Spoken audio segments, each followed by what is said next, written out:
My name is Marie Jean. I'm 32 years old, and by title, I'm the night janitor at Harper & Wells Design Group, the most prestigious architectural firm in downtown Miami. On the surface, I'm invisible, the silent shadow sweeping floors while the city sleeps. But what no one knows, not even my American adoptive family in New Orleans, is that for years, behind a veil of secrecy and corporate aliases, I've been the quiet hand sketching some of the Caribbean and West Africa's most iconic buildings. Tonight wasn't just about cleaning. No, tonight I carried a weight heavier than any mop or bucket, a mission I'd chosen to walk alone, silent, invisible, but fiercely determined. I was here to see Harper & Wells from the inside, to witness the machinery of their grand illusion before my Haitian-American investment group decided whether to back their glossy $500 million pitch, the Port-au-Prince Sky Tower. It was just before 11 p.m. when I slipped through the sleek revolving doors of that towering glass monolith, its mirrored facade fracturing the city's neon lights into shards of brilliance, like a giant prism meant to dazzle and intimidate all at once. George, the night security guard, offered me his usual nod, weathered, steady kind. "Another long night, MJ?" His voice was calm, carrying a familiarity that felt like a tether to normalcy. I smiled, tucking away the storm swirling beneath my Louisiana drawl. "Always plenty to clean on the top floor," I said, my English fluent and smooth. But beneath it all, my mind hummed in Creole, a quiet rhythm I rarely let surface, even with George. Adopted from an orphanage in Jacmel at 5, raised amidst the vibrant chaos of New Orleans, I'd learned early the art of folding myself into shadows, speaking only what was safe, surviving in silence. The elevator hummed softly as it rose, floor by floor, 34 in total, carrying me higher into the heart of the beast. I pushed my cleaning cart down dim hallways that smelled of polished ambition and forgotten promises. My footsteps faded into the background, but inside, my mind raced, replaying every secret I'd uncovered in hidden files and locked drawers, blueprints, investor presentations, coded notes. Marcus Harper was a fraud, a man who built his empire on stolen dreams. His revolutionary skyscraper designs? Copies of projects I'd poured my soul into, my Caribbean Sea Gardens tower, my West African cultural hubs, altered just enough to dodge copyright claims but hollow and lifeless beneath the surface. And those sky-high numbers he flaunted?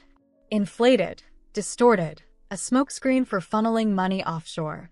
I swept the hallway and practiced steady strokes, a camouflage for my restless heart, until I pressed my ear against the glass doors of Marcus's office. Inside, his voice oozed arrogance, like honey laced with venom. "The delegation from Port-au-Prince arrives tomorrow," Marcus said, his tone smug and unshakable. At 45, he fancied himself the next Frank Lloyd Wright, but the truth was far uglier, a thief in a finely tailored suit. "Are you sure the design will impress them?" Darren Clark, his business partner, asked, cautious. Marcus laughed, dismissive. "It's revolutionary. They've never seen anything like it." A bitter smile tugged at my lips. The revolution was nearly a line-for-line copy of my Sea Gardens tower from 5 years ago. The changes? Cosmetic. Slick enough to fool anyone who didn't know what to look for. But to me, they screamed desperation and deceit. "And if they ask technical questions?" Darren pressed. "Relax. I'm Marcus Harper," he said with a smirk. "By the end of tomorrow, they'll be begging us to take their money." Listening to him outline this web of lies, stolen designs, inflated budgets, corrupt deals, all crafted to ensnare my homeland, anger flared hot and fierce inside me. But beneath that fire, something softer stirred, a deep, aching sadness. Not just for me, but for Haiti, for the dreams and futures being sold piece by piece to the highest bidder. The next morning, I arrived early under the guise of an extra shift. Officially, I worked nights, but George never questioned my occasional overtime. I wanted to be present when the Haitian delegation arrived, to witness quietly, a lone sentinel in the face of betrayal. As I polished the lobby's glass walls, I caught fleeting glimpses of my reflection, a woman no one here would suspect was connected to these walls and their hidden stories. Marcus arrived, sharp as ever, in his Italian suit, his team bustling around the boardroom, staging a performance for deception. "Make sure everything's perfect," he ordered his assistant Caroline, a young architect fresh from school scraping by on minimum wage. "Mr. Harper," Caroline said hesitantly, "I double-checked the structural calculations for the Sky Tower, and something feels off."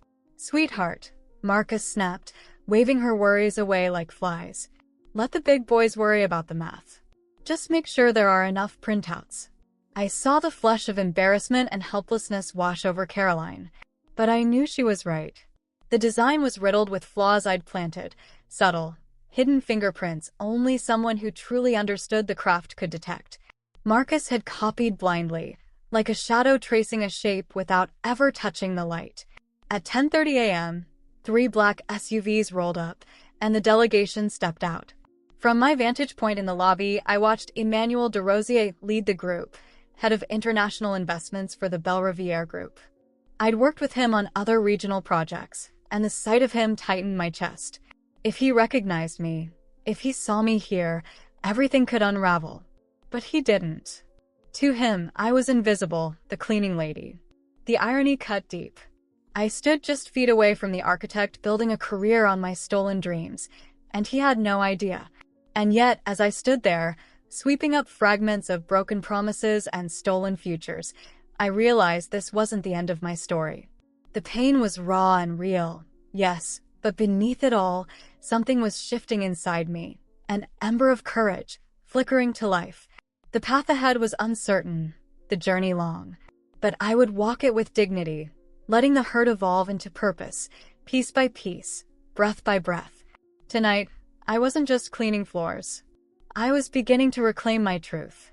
Marcus greeted them with his practiced charm, the kind that masked lies with a polished smile. "Mr. de Rosier, what an honor."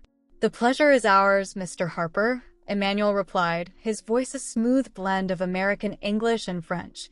"We're eager to see what you've prepared." As they rode the elevator to the top floor, I took the service stairs instead. I needed to be close enough to hear everything, to absorb every detail. Standing there in the quiet hum of the building's core, I felt a strange shift inside me. The hurt was still raw, deep and gnawing, but so was something else. A fragile seed of courage, planted by years of silent endurance and hidden battles. I wasn't just a victim of deceit. I was a survivor, and maybe, just maybe, this was the moment when pain could begin to turn into purpose. The boardroom felt almost surreal, like stepping into a world built to impress, yet somehow hollow beneath its polished surface. Floor-to-ceiling windows stretched wide, offering a breathtaking view of the Miami skyline, and the conference table gleamed with the rich, deep hues of reclaimed Haitian mahogany, a silent tribute to my heritage. Giant LED displays flickered softly, casting blue light over glossy project renderings and financial charts. But in that moment, none of it dazzled me. What weighed heavy was the knowledge I carried, the truth buried under layers of lies. I stood just outside the door, pretending to clean the same streak on the glass for the third time, careful not to draw attention. My heart pounded quietly beneath the rhythm of the mop. Through the thin pain, I heard Marcus's voice, smooth, rehearsed, dripping with pride. "Gentlemen," he began, his tone theatrical, "today, I unveil a bold vision that will redefine Caribbean architecture. The Port-au-Prince Sky Tower blends Haitian soul with cutting-edge innovation. 45 minutes of that. Every detail he laid out, every sketch he paraded like his own, was a stolen fragment of my soul, my design. I could almost feel the edges of my years of work carved away, repurposed by someone who had never sweated through drafts at dawn or wrestled with structural failures." He spoke with arrogance, pointing to a load distribution system as if it were his own genius. "Only someone with my expertise could develop this," he boasted. I watched the faces of the delegation closely. Their polite masks slipped, subtle shifts, exchanged glances. The truth was sinking in, unspoken but unmistakable. "Mr. Harper," Emmanuel said, voice steady but curious, "these foundation calculations are specific. Could you explain your structural methodology?" Marcus faltered, his practiced ease unraveling. "It's a specialized method I developed during my graduate studies in Paris," he muttered. The delegation wasn't convinced. More questions came, probing the ventilation system, the materials, the engineering logic, each answer weaker than the last, dripping with hesitation and ignorance. I could almost taste the tension, sharp and bitter. After an hour, Emmanuel called for a break. We'd like 30 minutes to review some specifications. Marcus didn't hesitate. Of course. Take your time. I'll be in my office. As he stepped out, I caught his voice low but frantic on the phone. Darren, get up here now. These guys know way too much. Inside, whispers floated, mostly in French. Words cut through the air, naming me by name. This is clearly Marie-Jean's design, one voice said.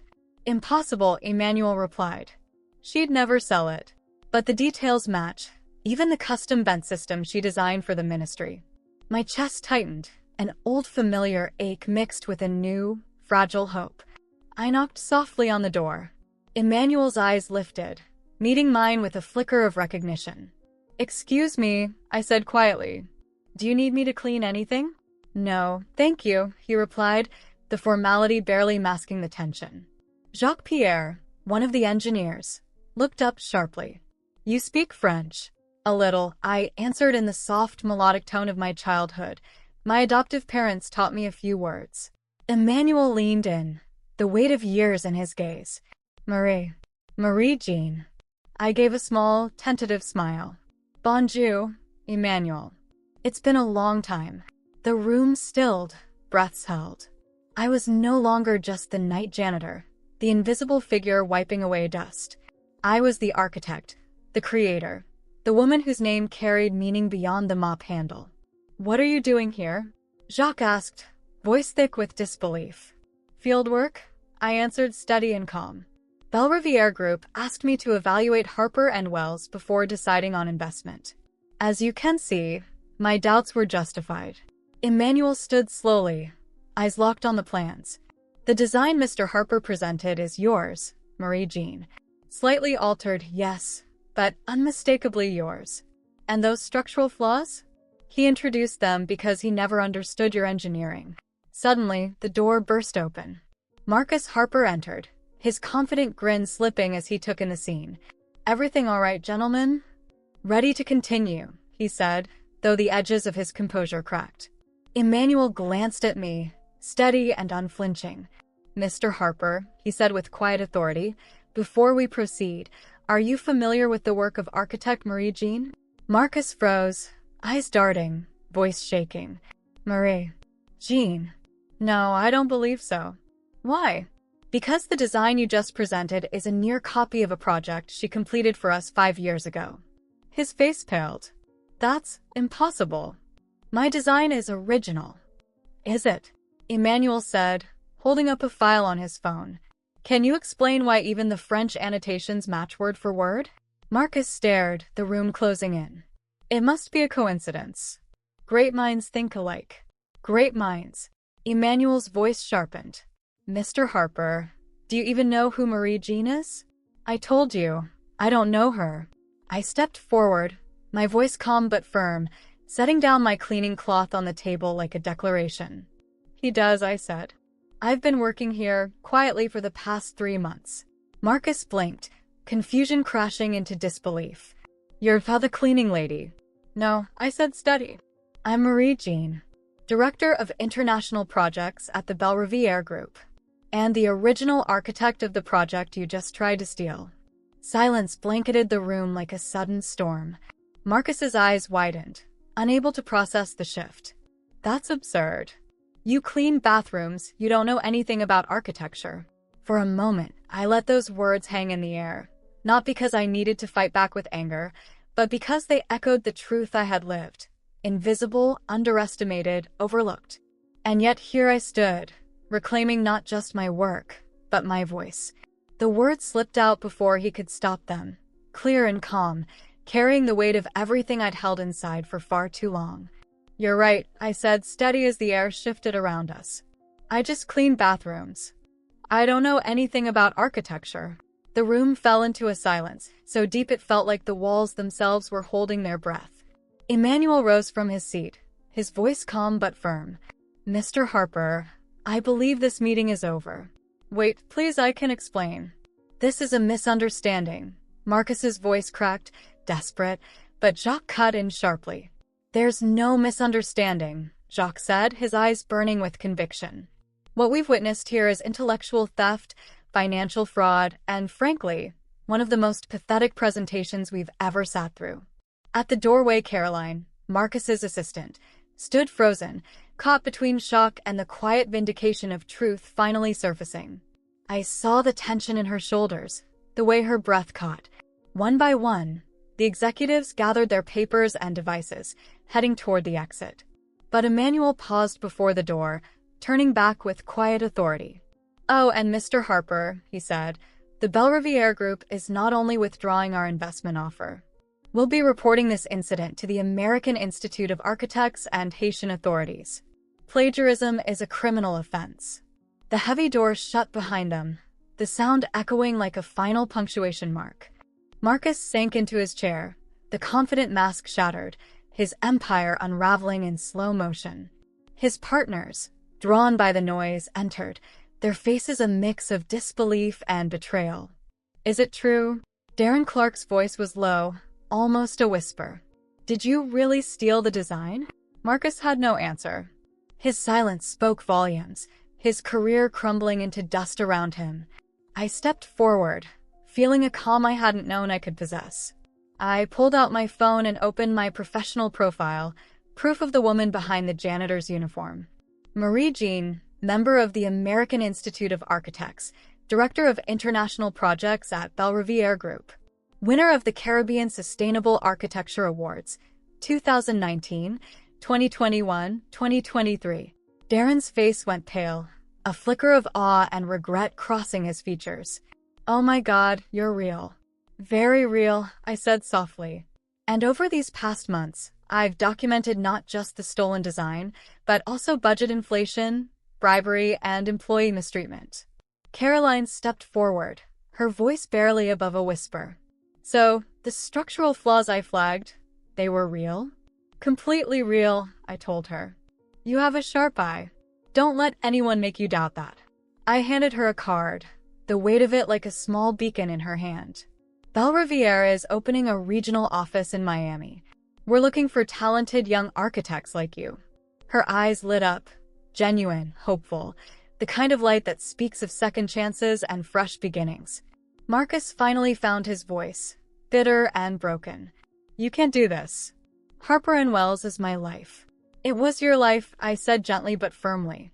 "Once Belriviere presents its findings to the authorities, your firm will be investigated for fraud, your assets frozen, and you'll be facing criminal charges." "Why?" he whispered, desperation thick in his voice. "Why would you do this to me?" "Because you represent everything wrong in this industry. Ego, theft, exploitation. And when given the chance to treat me with dignity, you chose humiliation instead." Slowly, Darren and the others slipped away, distancing themselves from the collapse that was Marcus Harper. "Don't leave me," he shouted after them. "You can't abandon me." But it was already over. The doors closed behind them, leaving him with nothing but his own downfall. By evening, the news spread through the city like wildfire. Marcus Harper, the man who once boasted about his innovation and vision, had been unmasked as nothing more than a fraud. The carefully constructed facade crumbled under the weight of truth, and 3 weeks later, Harper & Wells closed its doors for good. His former partners moved on, starting fresh elsewhere, while most of the talent, including Caroline, found new paths, bright and unburdened by lies. Today, Caroline stands beside me, brilliant, confident, and inspired. She just needed someone to believe in her, to see past the surface and recognize the spark waiting to ignite. I like to think I helped fan that flame. As for me, the janitor's disguise remains. It's more than a uniform. It's my cloak of invisibility, my shield, and my strength. My next mission takes me to Atlanta, where a construction company is suspected of cutting corners, endangering lives. I'll be there again, silent and unseen, watching closely, gathering pieces of truth hidden beneath the dust. People often ask how anyone could confuse a janitor for an international architect. I smile quietly and say nothing. The truth is simple. People only see what they expect to see. Marcus Harper expected a Haitian woman scrubbing windows. That's all he ever saw. But his real mistake wasn't underestimating me. It was building his empire on arrogance and lies. I didn't destroy his career. He did. I was just there when the foundation cracked, and everything came tumbling down. Sometimes justice doesn't roar. Sometimes it arrives quietly, carried on the shoulders of those who refuse to be invisible. Sometimes the woman cleaning your windows is the one who wipes your reputation clean, for good. The pain that once threatened to consume me has softened into purpose. Betrayal and hurt no longer define me. Instead, I carry something far deeper. The quiet strength of resilience, the courage to rise again, rebuild what was broken, and reclaim what was stolen. To anyone watching, anyone struggling in silence, this is my message. Your worth is not measured by what others see or dismiss. It lives in the power you hold within to heal, to stand tall, and to shine beyond the shadows cast by others. You are not invisible. You are unstoppable. Have you ever been through something like this?